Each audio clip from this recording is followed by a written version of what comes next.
Lecture 4. November 18th, 1965. Whether philosophy is possible without system. Insertion 3a. Beginning November 18th, 65. Advocem system. Universally discredited, more important to see the necessity for it. According to all traditional conceptions of philosophy, a philosophy that is not a system is doomed. Traditional conceptions set out to provide an explanation of the world, the ground of the world as a whole. System equals the form which claims to provide this whole. At the same time, distinction between system and systematization. Systematization is a uniform mode of presentation, a schema in which there is space for everything, an organization of subjective reason. System was the development of the subject itself from a principle, dynamic and all-inclusive, as so that nothing should be left out. Prototype, Fichte. So great is the need for system that today, systematization has taken its place unobserved. The explanation is assumed to be that the facts should find their proper place in an organized scheme that has previously been abstracted from the facts themselves. This need ensures that even bodies of thought that claim to be anti-systematic, Nietzsche, or asystematic, are latent systems. Haag's insight that in Heidegger's concept of being, subject and object are so undifferentiated the one from the other that it assumes the function of a system, admittedly without becoming transparent as such, unlike the great philosophical systems, combines totality with the renunciation of comprehension. But the fact that its presence is undeclared causes the impulse to system to be transformed. It is no longer what it was. Negative dialectics is, from this standpoint, the consciousness of its transformation. In that case, does thought not become random, arbitrary? Answer: it is accompanied by the figure of a false positivity. Philosophically, as always, it is accompanied by the historically given shape of thought. It takes its cue, as it were, from the resistance. Instead of the system, there is the coercion of the facts. Only, the power of the system must be capable of being transformed into the criticism of the individual. Criticism in a twofold sense, of both the concept and the thing, still to be discussed. Thought that consumes the system within itself. The power that is liberated by blasting open the individual thing is what once animated the system, for this is the power which makes the phenomenon, as something non-identical with its concept, more than itself. Aspects of the system to be salvaged. That the phenomena are objectively interconnected, not merely by virtue of their classification. However, this must not be hypostasized or imposed on them from outside, but is to be discerned from within them, from their innermost determination, and the method for doing this is a negative dialectics. Philosophy appeared obsolete. Feuerbach theses. Question of the non-identity of philosophy today, its irrelevance, un barque sur l'océan. Philosophy seems to belong to an incomparably restricted world. Cottage, to be revised since it has not been realized, not the point from which it can be convicted of nullity. November 18th, 65. You will recall that last time I had moved on to consider the concept of system. I should like to prepare you gently for the fact that I shall repeatedly return to this concept in the course of these lectures. I find myself forced to keep coming back to this concept, which incidentally I discussed inadequately in one of my books, Against Epistemology. And I have the definite feeling that I owe you a clear explanation at this point, but that I am unable to offer you an uninterrupted account. Instead, I have to keep reverting to this topic from time to time. I should like to begin by inviting you to exercise your minds in a way that is not so easy for anyone nowadays, and to reconstruct for yourselves the processes that drive philosophy towards the system. Today, it has become much easier to assert that systematic philosophizing has become impossible, and, in consequence, we must renounce attempts to secure everything that has given the concept of system such enormous emphasis. And I place such great value on this because I believe that you will understand my approach to philosophy only if you see it in its relation to the idea of system and not simply as a random body of thought indifferent to system. A further factor is that in a certain sense the themes that formally underlay philosophical systems will also be preserved in my own efforts. That, at any rate, is my intention. According to the traditional conception of philosophy, a philosophy that lacks a system is doomed from the outset, namely doomed to arbitrariness, doomed, as modern logic would say, to see its elements unconnected, and hence deprived of any binding coherence and unambiguous shape. At the root of this situation is the fact that the traditional conception of philosophy, as it has come down to us from Plato to German idealism, has set itself the task of explaining the universe, or at least the ground of the world from which the totality might be derived. From this angle, system means the form governing such a totality, in other words, a form from which nothing is left out.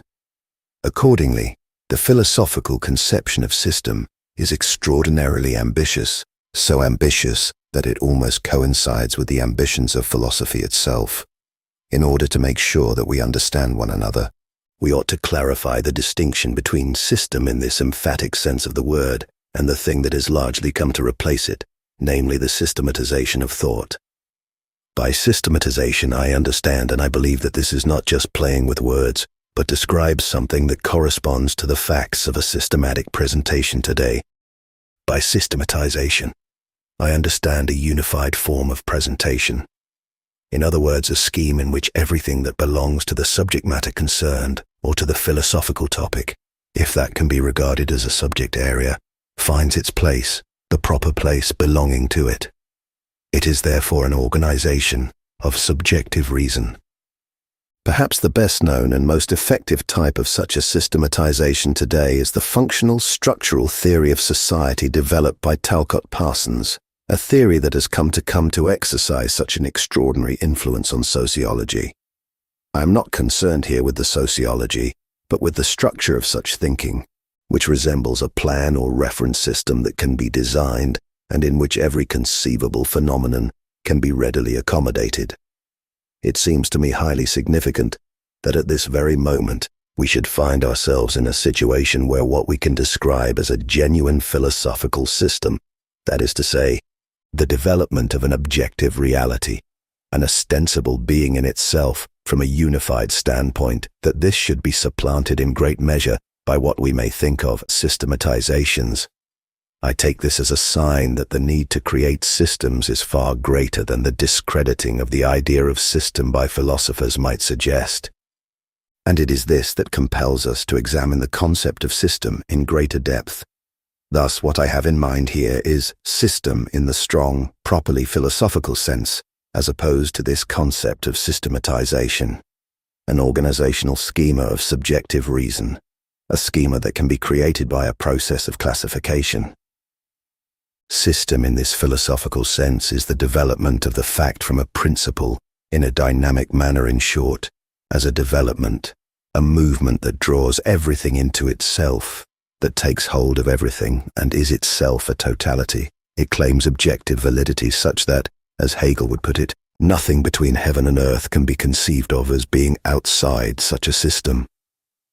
Fichte's philosophy may offer us the most consistent example. Fichte did in fact attempt to derive everything, including the finite subject and its opposite, the finite not I, from a single idea, namely the I, the absolute subject, the self-conscious mind. And I believe that if you wish to form a clear idea of the concept of system in the strong sense, you would be well advised to read the two introductions that Fichte subsequently added to his Science of Knowledge. In them you will be able to feel with the entire force of Fichte's logic the need to create a system, a need that is no longer felt by people's enfeebled consciousness today. And for my part, it is my belief that an asystematic or anti-systematic form of thought can compete with the system nowadays only if it feels this need itself, and if I may anticipate this programmatic point, if it is also capable of absorbing into itself something of the energy that was formerly stored up in the great philosophical systems. The need for such a system is so great that today systematization, the organizing schema, what might be called the pale imitation of system in an age of positivism, has imperceptibly come to be accepted as a substitute for system. At the same time, what can be urged against all these systematizations is this, and I should like to emphasize this, since I am well aware, without really understanding it, of the fascination that is exerted nowadays by such systematizations. It is one thing to establish a scheme by abstracting from the facts and their sequence, so as to organize them more transparently. It is quite another matter, and a highly questionable one at that, to treat such a scheme as if that had been what system aspired to be, and what philosophy must always be, namely the explanation, the interpretation, of whatever this scheme contains. This need ensures, and I should like to draw this to your attention, so that you should become aware of the seriousness of this matter. Distant though it has become from us, this need ensures that even philosophies that are as anti-systematic as Nietzsche, or as systematic as modern phenomenology and ontology, are latently systems nevertheless. Husserl, who began with individual analyses of the phenomena of consciousness and their correlatives, was finally honest enough to admit that, as soon as one sets out to reduce everything that exists to the structures of consciousness, this presupposes the existence of a system. And this explains why in his late phase, his phenomenology regresses to a system of sorts. Indeed, we might even call it straight out a system of transcendental idealism. But even in Heidegger, matters are more complex than might appear at first sight. It is undoubtedly the case that one of the reasons why Heidegger's thought was once felt to be so fascinating was the fact that it claimed to be necessary and logical without being accompanied by the clunking sounds of conceptual machinery. The fact is, however, and I am grateful to Professor Haag for pointing this out to me in conversation a few days ago, that, at the very least in Heidegger's case as well, the latent function of the system can be seen in the circumstance that his concept of being contains what philosophical systems traditionally attempt to demonstrate, namely the identity of whatever exists with thought, insofar as it is implied that this concept of being is an undifferentiated immediate unity of the elements, from which, precisely because it is undifferentiated, we can then derive the various modes of being and the distinctions of the ontological and the ontic. In short, the concept of being in his thought has a quite similar generative function, and at the same time a similarly all-encompassing function of the sort that systems possessed in the tradition of German idealism, admittedly with the qualification that the relation to such an originary principle has ceased to be transparent. In other words, such a principle is not the product of a logical deduction, nor is it a principle to which recourse may be had, a rational principle in its own right. Paradoxically, then, we might speak in Heidegger's case of an irrational system of philosophy. It combines, we might say, the claim to totality, or, as he himself says in a number of places, at least of being and time, it combines the claim to totality with the renunciation of comprehension. Incidentally, you can already find this curious coupling implied in Kant, since Kant expressly defends the idea of a system of transcendental idealism and had formed the plan of supplementing the three critiques with a positive system of this sort, while at the same time rejecting the idea of comprehending the objects from within as intellectualistic and Leibnizian, even though the reality is that, if philosophy had succeeded in conceptualizing everything that exists without leaving a remainder, it would necessarily have comprehended the phenomena it had subsumed. But this is just one of the many questions that remain unresolved, magnificently unresolved. We must add in Kant. I should now like to bring to your attention changes that are becoming evident in the function and shape of philosophical systems. It would be cheap, and something I would not wish to do for all the world, if someone were to argue that, okay, if Heidegger's philosophy is a system after all, malgré lui, that shows he is an idealist, and there is nothing more to be said on the topic. I do not wish to deny that I regard Heidegger's philosophy as an idealism in disguise, but what is happening here is that the concept of system no longer puts in an appearance as such, but that it survives in a latent form. Not everything it contains is explicitly derived or subsumed under its constitutive generative concept. This circumstance brings about a qualitative change in the concept of system itself. This means, and I am not embarrassed to say that at this point I feel a certain emotion that the path on which system becomes secularized into a latent force which ties disparate insights to one another, replacing any architectonic organization. This path, in fact, seems to me to be the only road still open to philosophy. Admittedly, this path is very different from the one that passes through the concept of being, exploiting en route the advantages provided by the neutrality of the concept of being. And it is from this standpoint that I would ask you to understand the concept of a negative dialectic as the consciousness, the critical and self-critical consciousness of such a change in the idea of a philosophical system, in the sense that, as it disappears, it releases the powers contained within itself.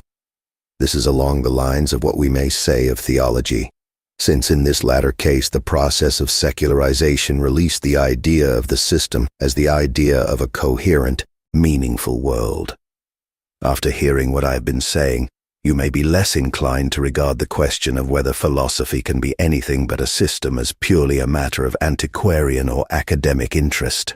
In this context, it is worth recalling once again that Benjamin in his early essays insisted that philosophy is not possible in the absence of system. The road that led him to abandon this insight was very tortuous and painful, and his ideas on the subject remained fragmentary. I believe that it is no exaggeration if I say that to this day the question of whether philosophy can exist without system has not been tackled with the seriousness and energy that it calls for. For at first sight it appears as if the thinking that has entirely dispensed with the unity provided by system, the thinking that, as it were, plunges heedlessly into the act of thinking, if I may put it in this unkind way, was simply being confided to the mercies of contingency and whim. And this very criticism, that of the opercu-like nature of my thinking, has frequently been leveled at me too, until finally, simply because so many things came together and created a context, it then lost ground in favor of other objections, without my having had to put my cards on the table, and without my having had to show what joins up my various insights and turns them into a unity. And these reflections, some of which I am trying to convey to you in these lectures, are my attempt to make up for lost time. The answer, the highly provisional answer to the question of whether a philosophy that is no longer able to be certain, that the totality of all that exists and can be thought, can be deduced from a single unified factor. The answer to be given to this question is very closely linked to reflections on the concept of positivity and the critique of positivity that we have been considering in the last few lectures. Perhaps we may say that such thinking is guided by the shape of the positive reality, however open to question, that confronts it. The structure of a mode of thought is no longer imposed on it by the authority and sovereignty with which it creates and generates its objects from within itself, but by the shape of whatever confronts it, and in a narrower sense, it is dictated, and there is nothing new in that, since this has always been the case in philosophy, by the historically given shape of the thought with which it engages. We might say that in this sense the unity of thought is always to be found in whatever it negates in its historical context, in its specific situation. This is in harmony with the spirit of the meaning of Hegel's dictum that philosophy is its own time comprehended in thoughts. We might say then that thought which aspires to be authoritative without system lets itself be guided by the resistance it encounters. In other words, its unity arises from the coercion that material reality exercises over the thought, as contrasted with the free action of thought itself, which, always concealed and by no means as overt as in Fichte, used to constitute the core of the system. I would ask you to combine this with an idea that I have hinted at in quite a different context, that of the idea of the secularization of system, or the transformation of the idea of system. In other words, with the fact that philosophical systems have ceased to be possible. Perhaps you will allow me to formulate this once again in programmatic fashion, in thesis form, as opposed to spelling it out to you in detail. My postulate would then be that the power of the system, what at one time was the unifying power of a structure of thought as a whole, had to be transformed into the criticism of individual detail, of individual phenomena. Criticism here has a double meaning. what criticism means, and I refuse to separate these two aspects in the way that scientific practice has dinned into us. What criticism means is, on the one hand, criticism in the noological sense, in other words, criticism of the truth and falsehood of statements and judgments and of conceptions in general. But criticism must also be brought into a necessary connection with a criticism of phenomena. These two aspects are measured here against the yardstick of their concept, because their non-identity with themselves, which they always claim they possess, also tells us something about their rightness or wrongness. I cannot go further into this question of the twofold meaning of criticism at this point. I should just like to point out that whenever I speak of criticism, I have in mind this double meaning, which is at the same time a unity. And I can refer those of you who are interested in this point to the debate with the English logician of the social sciences Karl Popper, which appeared in the volume containing the contributions to the so-called Kleine Tübinger Soziologentag. Perhaps you could have a look at it yourselves. That, then, would be the program I want to put before you here. And this program may well come closest to something that Nietzsche had in mind. Thinking would be a form of thinking that is not itself a system, but one in which system and the systematic impulse are consumed. A form of thinking that in its analysis of individual phenomena demonstrates the power that formerly aspired to build systems. By this I mean the power that is liberated by blasting open individual phenomena through the insistent power of thought. This power is the same power that once animated the system, since it is the force which enabled individual phenomena, non-identical with their own concepts as they are, to become more than themselves.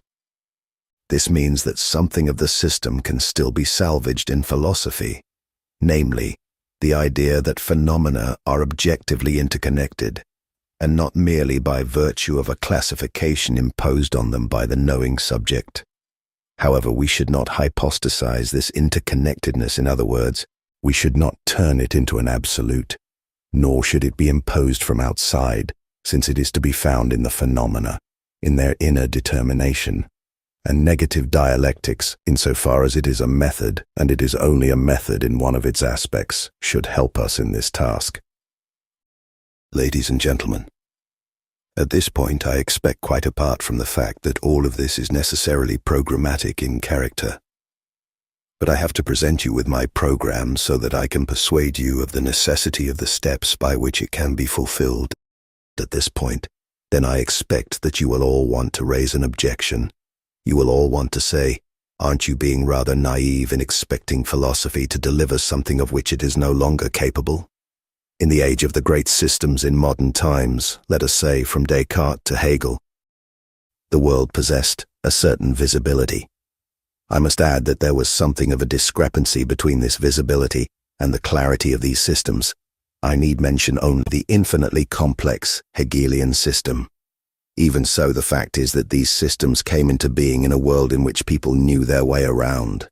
God knows that I do not mean by this that the world was what Cooley in his sociology has described as a primary community. It certainly was not that. But right up until the early days of the Industrial Revolution, it did possess this quality of visibility that was like that of a small town in contrast to a giant metropolis, with its endless tangle of elevated railways, subways, reversing triangles and the like.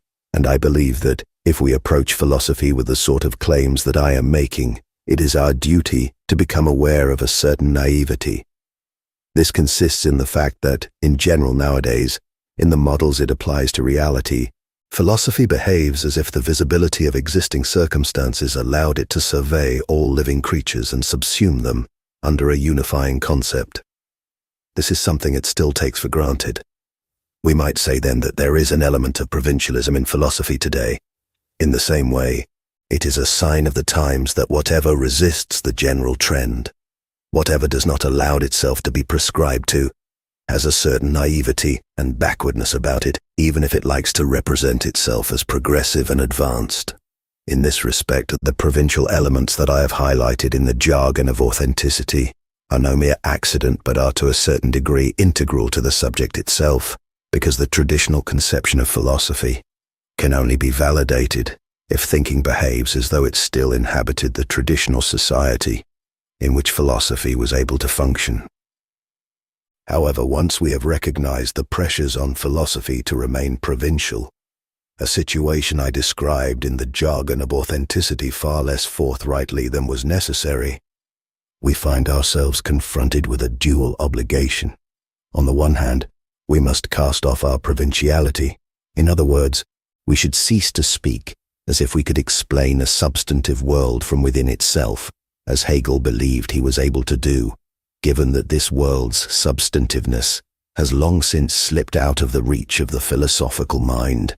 On the other hand, if we wish to continue to philosophize and not to act as if we confused a comfortably furnished cottage with the Pentagon, we have to undertake the task, the quite unavoidable task, of describing the path that will turn our thoughts back to philosophy, or, if not describing it, that is a task that goes beyond any reasonable expectation, then at least attempting to reconstruct it in our minds. Only in this way, or so I believe, only by recovering this renewed sense of the necessity of philosophy, can philosophy be cured of the provincialism that lurks in the conviction that it is possible for someone to enter his study, or, since such things do not exist anymore, to go into his seminar, or, since that doesn't really exist either, to go into his office and believe that he can comprehend the universe from that vantage point equipped only with paper, pencil, and a selection of books.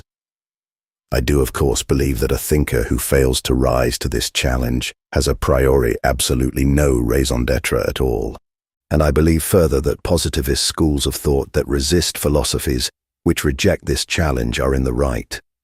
It is impossible to ignore the smell of the stale atmosphere pervading that philosophical cottage. And if philosophy aspires to anything at all, it must tear down that cottage as fast as possible. And the very last thing it must do is to confuse it with the old shelteredness, to say nothing of a new one. Well, all of that is more or less illuminating. You will find the question of the necessity of philosophy, or rather of the road that will lead thought back to philosophy, rather less illuminating.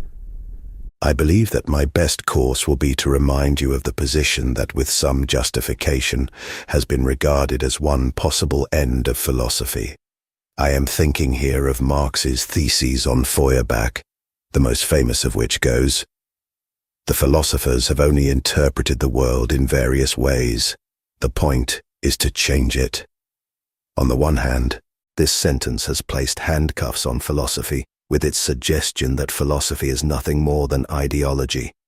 On the other hand, it postulates the implied claim that, by finally realizing the ideals of philosophy, above all the freedom of human beings from institutions alien to them, this act of realization turns philosophy itself into an abstract, isolated, merely intellectualized form of reflection that renders it superfluous.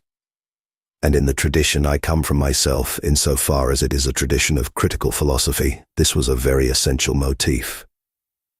Now, I also believe that this vantage point from which philosophy appears to be obsolete has itself become obsolete in the meantime, and it would be ideological in its turn, namely dogmatic, if we were not to concede this. The transition that Marx believed was just round the corner, in 1848 or thereabouts, did not take place. The qualitative leap that would change the world did not occur.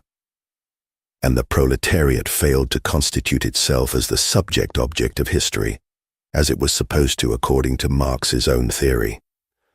We shall scarcely exaggerate or go too far if we conclude from these observations, whose consequences for a critical theory I do not wish to discuss here. These questions are highly complex. We shall not go too far if we conclude that the failure to convert philosophical theory into practice means that we cannot think of philosophical theory as superseded, obsolete, or superfluous, at any rate not in the sense that was suggested by that Marxian idea. And in the next lecture I should like to take up this idea of the actuality of philosophy and infer its continued relevance from the fact that the abolition of the subject itself failed to take place.